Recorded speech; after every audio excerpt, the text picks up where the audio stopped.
എനിക്ക് ഏറ്റവും എളുപ്പമുള്ള സமையல் വെജിറ്റബിൾ പുലാവാക്കും കേട്ടോ. எல்லா காய்கறியும் இருந்தது, எல்லாம் நறுக்கி வச்சுட்டேன். வெங்காயம் நறுக்கி வச்சுட்டேன். அப்புறம் புதினா, கொத்தமல்லி, தக்காளி, പിന്നെ என்னது பிரியாணி மசாலா எல்லாத்தையும் மிக்சியில் ஒரு அரைச்சிட்டு வெங்காயம் நல்லா சுவக்க ரீஃபைண்ட் ஆயில் விட்டு நல்லா ப்ரௌன் கலர் ஆகிற வரைக்கும் வழட்டிட்டு அப்புறம் என்ன பண்ணினேன், இதை அரைச்சி வச்சதை உள்ளே போட்டேன்.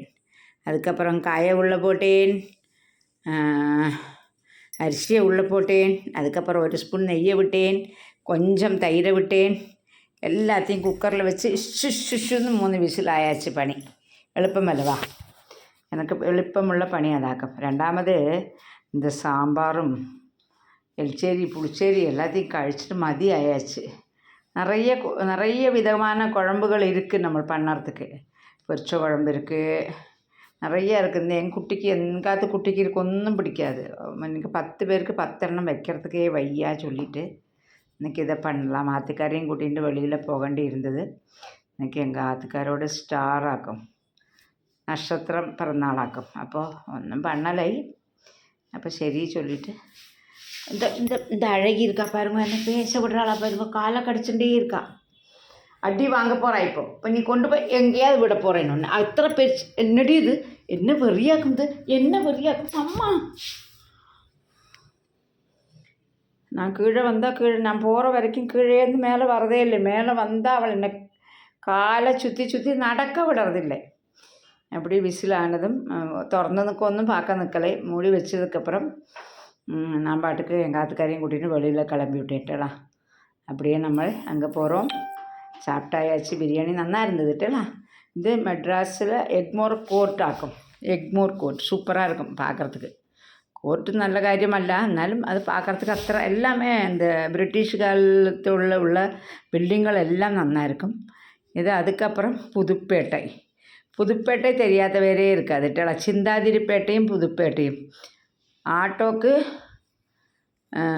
புதுப்பேட்டை. பழைய சாதனங்கள், 2 வீலரு இதுக்கெல்லாம் இது புதுப்பேட்டை சாதனங்கள் எல்லாம். நம்மகிட்டேருந்து ராத்திரி பைக்கு திருடி போனால் கார்த்தால் அங்கே போய் பீஸாக விற்றுருப்பா.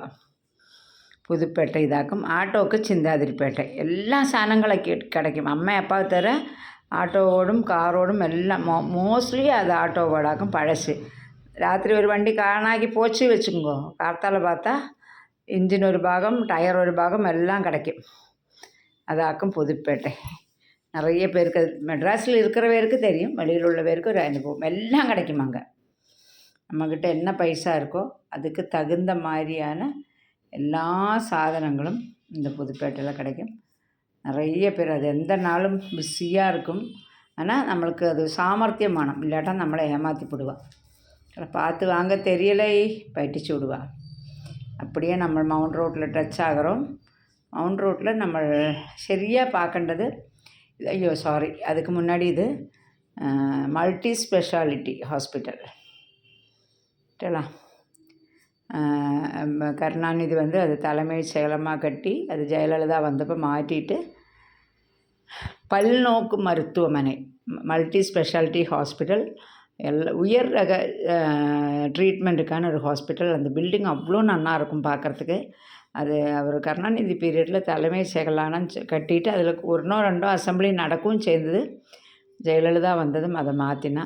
அதான் சொல்கிறேனே, இவாளுக்குள்ளே இருக்கிற குடிமிப்பிடி சண்டையில் நம்மளாக்கு மாட்டிக்கிறோம். அதோ ஒன்று நல்லொரு பில்டிங் அங்கே வந்திருக்கு. அது கலைஞரோட ஒரு ஸ்டாச்சுவும் அங்கே திறந்துருக்கு. அது ஸ்டாலின் வந்ததுக்கப்புறம் சூப்பராக இருக்கும். மவுண்ட் ரோட்டில் இது ஆப்போசிட்டில் ஹிந்து இருக்குது, ஹிந்து பத்திரிகை ஆப்போசிட்டில் சூப்பராக இருக்கும். இது ரொம்ப நல்லாயிருக்கும். உள்ள ட்ரீட்மெண்ட்டும் நல்லாயிருக்கும், மெயின்டைனும் நல்லா பண்ணிட்டுருக்கா. இதுக்கப்புறம் நம்ம பார்க்க போகிறது மிகப்பெரிய ஒரு பழமையான ஒரு இடம், எல்லாருக்குமே தெரியும், எல்லா சினிமாலேயும் பார்ப்போம் நம்ம. இது மவுண்ட் ரோடு எல்ஐசி, பெரிய பில்டிங்.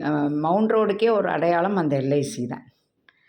என்னென்னா பெரிய 16 மாடி கட்டிடம் சொல்வாளா, அது அந்த காலத்தில் அது இருந்தது. அந்த மவுண்ட் ரோட்டில் தான் இருந்திருக்கு. அந்த எல்ஐசி தான் அது. எல்லா சினிமாலேயும் அது காட்டும். அது பார்க்குற அது இல்லாமல் ஒரு சினிமா இல்லை அப்படிங்கிற மாதிரி தான் மவுண்ட் ரோடு எல்ஐசி இருந்தது. இங்கே வரவே இல்லையோ, அது நான் சும்மா பிராந்த மாதிரி சொல்லிகிட்டு இருக்கேனோ. வந்தாச்சு. பார்த்தெல்லாம் mount road LIC. LIC mount சூப்பராக இருக்கும்னால அந்த காலத்தில் மிகப்பெரிய ஒரு சென்னையோட அடையாளம்னே சொல்லலாம். மவுண்ட் ரோடுன்னா எல்ஐசி பார்த்தாளா அப்படின்னு கேட்பான். பார்த்தீங்களா, இன்றைக்கி இது ஒன்றும் எல்ஐசி ஒன்றுமே இல்லை, ஜுஜுப்பி ஆகிடுது. இப்போ எத்தனையோ 32 மாடி 40 மாடி ஃப்ளாட்டெல்லாம் வந்தாச்சு நார்த் இந்தியன்ஸோடு. அதுக்கப்புறம் அப்படியே போனோம்னா ரைட் சைடில் ஸ்பென்சர் மால் வரும்.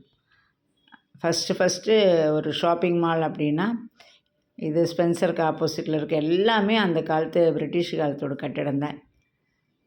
அப்படியே பார்த்துட்டேன்னா ஸ்பென்சர் மால் ரைட் சைடில் பார்த்தீங்களா. என்னென்னா அந்த காலத்தில் முதல்ல ஷாப்பிங் மால் இருந்தது ஸ்பென்சர் மால் தான். அதுக்கப்புறம் தான் இப்போ ஸ்பென்சர் பாகம் ஒன்றுமே இல்லாக்க ஆகிடுத்து. அப்படியே வந்தோன்னா நம்ம இஏ மால், எக்ஸ்பிரஸ் அவென்யூ நிறைய பேருக்கு தெரியும். சென்னையில் இருக்கிற பேர்லாம் மாதத்தில் 5 நாள் 6 நாள் போகிற பேர் தான். நான் உள்ளே போயிட்டு லேட்டலாம், எனக்கு அதில் ஒன்றும் பிடிக்காது. அதில் ஒன்றும் பெரிய இஷ்டமும் இல்லை எனக்கு. இன்றைக்கி இருக்கிற குழந்தைகளோட என்டர்டெயின்மெண்ட்டு, காசை கறியாக்கிறதுக்கு ஒரு சாதனம். வேறு என்ன பண்ணுறது, நம்ம சம்பாதிச்ச எல்லாம் செலவாக்கிறதுக்கு ஆளுகள் வேணுமே சொல்லி இது எக்ஸ்பிரஸ் அவென்யூவாக்கும். சூப்பராக இருக்கும். எக்ஸ்பிரஸ் அவென்யூ மால் ராயப்பேட்டை மணிக்குண்டுக்கிட்டே இருக்குது. யாராவது போகிறதுன்னா போகலாம். வந்தேன்னா நான் கூட்டின்னு போகிறேன். உங்களுக்கு பிடிக்குன்னா நான் கூட்டின்னு போகிறேன். எனக்கு பெரிய கம்பம் இல்லைட்டலாம். அதில் அதுவும் அத்தனை முதல்ல இங்கே என்ன இருந்ததுன்னே ஓர்மை இல்லை. இப்போ அத்தனையும் நம்மளுக்கு மறந்து போச்சு. இன்றைக்கி கண்ட பில்டிங்கு நாளைக்கு காணும் மெட்ராஸில். அப்படி ஆகி போயிடுத்து காலம். அப்படியே நம்மளை எங்கே வந்தோம், அடையாறுக்கிட்ட வந்தாச்சு. போகிறோமா பாருங்கள், தேட்ரு என்னென்னமோ ஓடின்ட்டுருக்கு. இது ரைட் சைடில் ஒரு தொல்காப்பியம் பூங்கா அப்படின்னு, இது பட்டினப்பாக்கத்தில் ஃபிஷ் மார்க்கெட் கட்டி கொடுத்துருக்கா. ரோட்டில் விற்றுட்டு இருந்தா இல்லையா, அது கட்டி கொடுத்துருக்கா. இது தொல்காப்பியம் பார்க்கு அப்படின்னு அது இன்றைக்கி திறந்து வைக்க போகிறா தோணுறது. இது ஒரு விநாயகர் கோவில் போகிற இடத்துல ரொம்ப சூப்பராக இருந்தது. எல்லாமே நன்னா தான் இருக்குது. இப்போ தான் எனக்கு தெரியறது, சென்னை சுற்றினா கழியாதில்ல. 2 நாளாக சுற்றின்னு இருக்கேன். நான் பாதி இடம் கூட நானும் பார்த்துட்டு இல்லை. பார்த்தெல்லாம் இப்போ நம்ம எப்போவுமே அரைகுறையாக அவுட்லைன் மட்டும்தான் பார்த்துட்டுருக்கோம், ஃபுல்லாக பார்த்துட்டே இல்லை. இப்போ உங்கள் கூட இன்னொன்று இருக்குது, உங்களுக்கு ஒரு கிஃப்ட்டு. உங்கள் கூட இதுதான் தொல்காப்பியம், க்ரீன்வேஸ் சாலையில் இருக்குது. இன்றைக்கி தான் திறக்க போகிறான்னு நினைக்கிறேன். நிறைய உள்ள வசதி இருக்குது, என்னென்னமோ இருக்குதுன்னெல்லாம் சொல்கிறா, தெரியலை. சரி, நீங்கள் வந்தேன்னா வாங்க, உங்களையும் சேர்ந்து கூட்டிகிட்டு போயிட்டு நானும் பார்க்குறேன். ஓகேவா. இது இப்போ தாண்டி போனது எம்ஜிஆர் ஜானகி காலேஜு அடையாரில் இருக்குது. அதுவும் நிறைய பழமையான காலேஜுன்னு நினைக்கிறேன். நிறைய வரலாறு எனக்கு தெரியாதுட்டேலா. என்னென்னா நான் தமிழ்நாட்டுக்கு புதுசு தானே. புதுசுன்னா அதுக்கு முன்னாடி இது அடையார் பாலம், கூவம் பாலம். இந்த பாலத்துலேருந்து ஒரு வருஷம் நான் வண்டி ஓட்டின்னு ஒருத்தர் வந்தார். காரில் நின்று இறங்கி படக்குன்னு ஏறி குதிச்சுட்டார். ஒரு செகண்டில் கண்ணு மின்ட்டு நேரத்துக்குள்ளே குதிச்சுட்டாரு. மத்தியானம் நியூஸில் பார்த்தா அவர் செத்து போன மாதிரி வந்தது. அப்படியே நம்ம எங்கே வந்தாச்சு. அங்கே ஒரு அடையாரில் ஒரு விநாயகர் கோவில் ரொம்ப அழகாக இருந்தது. இதான் வந்தாச்சு, பெசன்ட் நகர் பீச்சுக்கு வந்தாச்சு. கோவில் பாருங்கோ, அஷ்டலட்சுமி கோவிலாக்கும் பாருங்கோ. உங்களுக்கு வேண்டி எல்லாருக்கும் வேண்டி நான் பிரார்த்திச்சிருக்கேன். இந்த பொங்கலுக்கு, இந்த தை மாதம், தை பிறந்தால் வழி பிறக்கும்னு சொல்லுவேன்லா, தையில் உங்களுக்கு எல்லாருக்குமே அஷ்டலட்சுமி கோவில் காட்டித்தரேன். பாருங்க. ஒரு சாமி எனக்கு பயமாக இருக்குது, என்னென்னா சாமியை நம்ம எடுக்கப்படாது சொல்லுவாள். அப்படியே இதை பார்த்தாச்சு பாருங்க. அவுட்லைன்லேருந்து பார்த்தீங்கன்னா பீச் அத்தனை நன்னா தெரியும். நீங்கள் யாராவது வந்தேன்னா, சென்னையில் இல்லாத பேர் வெளியிலேருந்து வந்தேன்னா நான் உங்களை கூட்டின்னு போய் என்னால் முடிஞ்ச அளவுக்கு எல்லாமே சுற்றி காட்டித்தரேன். ஓகேவா. பாருங்க, மோஷிகாவோட ஆட்டம் தாங்க முடியலை.